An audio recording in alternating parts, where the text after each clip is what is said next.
My name is Brandon Franson. I'm from Edmonton, Alberta. Most people in Edmonton just call me, "Hey, you got a smoke?" Yeah. My indigenous name is Boy Without Cigarettes. You can probably tell by looking at me that I do come from mixed race parents. And first, I do own a mirror, okay? And secondly, no, they're not bed sheets and toilet paper. My mom's side of the family is French. My dad's side is Cree, which makes me Metis. Look, I know it's pronounced Métis, I just don't speak French. My dad's a hilarious guy, and it was really fun. Definitely where I get my sense of humor from. My dad used to fart around us when we were kids. You know, crop dusting, but my dad would never call it that. He's like, "Oh, I'm just butt smudging." Dad, I don't think the creator blesses us with hamburger meat and craft dinner. I was born in Elk Point, Alberta, but I grew up on a canola farm with my grandfather, and he was a very religious man. He would always say prayer before we had dinner. Dear Lord, thank you for blessing us with this food that we're about to have. And thank you for blessing us with a healthy family to eat it with. In the Father, the John, and the Holy Deer. It's a farm.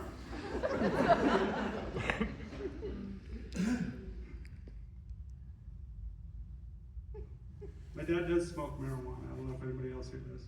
Woo. One person. I know there's more. The one cannabis shop is Liquor Hey, what was the moose that was here earlier, or whatever? The mascot? Thunder. Buffalo. I think it's a buffalo. Buffalo. Yeah. When I saw him come out, I'm like, oh, is this a high school don't do drugs campaign? I'm pretty sure I smoked a joint with him on the parking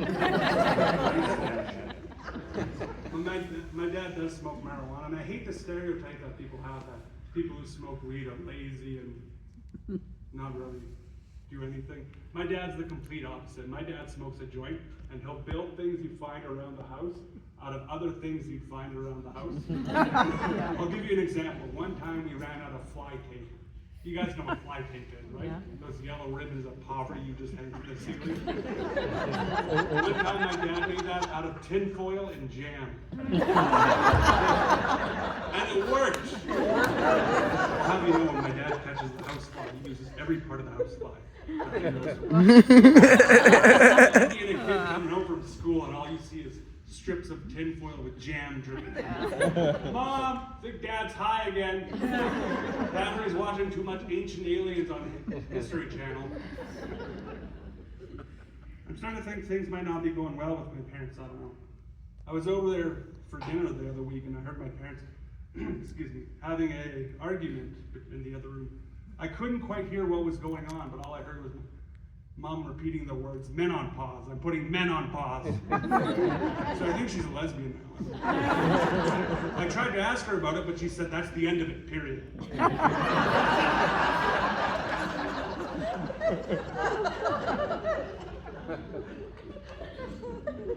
Is anybody here happy that we legalized weed but find it kind of funny they put it in containers we can't freaking open? Every time I buy weed, I feel like I'm trying to figure out an escape room.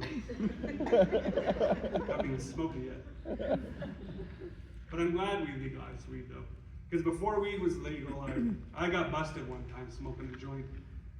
And when the cop was writing me a ticket, I asked him, "So what are you writing me a ticket for?" He said, "Well, you're smoking an illegal substance in a public place. That's illegal, I gotta do something, right?" I'm like, fair enough, but can you answer me this?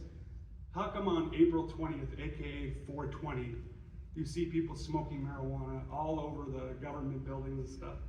And the cop explained to me, he's like, "Well, we consider that a form of protest, so we don't arrest those people." And before he finished his words, I was like, "Legalize it!" And just took off running. Hey, ho ho, the rest of this joint has got to go. People, united. Somebody stole my lighter. All right, before I get out of here, I'll tell you guys an embarrassing story of alcohol. Tequila, just in case you were wondering.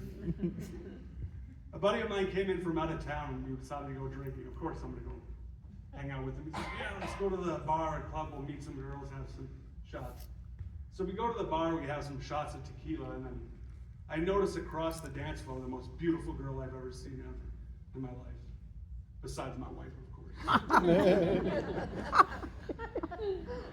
And I see this girl and I figure, all right, I'll get the courage. I have a couple more shots of tequila. I'll get the courage to go up and talk to her. I'm not going to back out.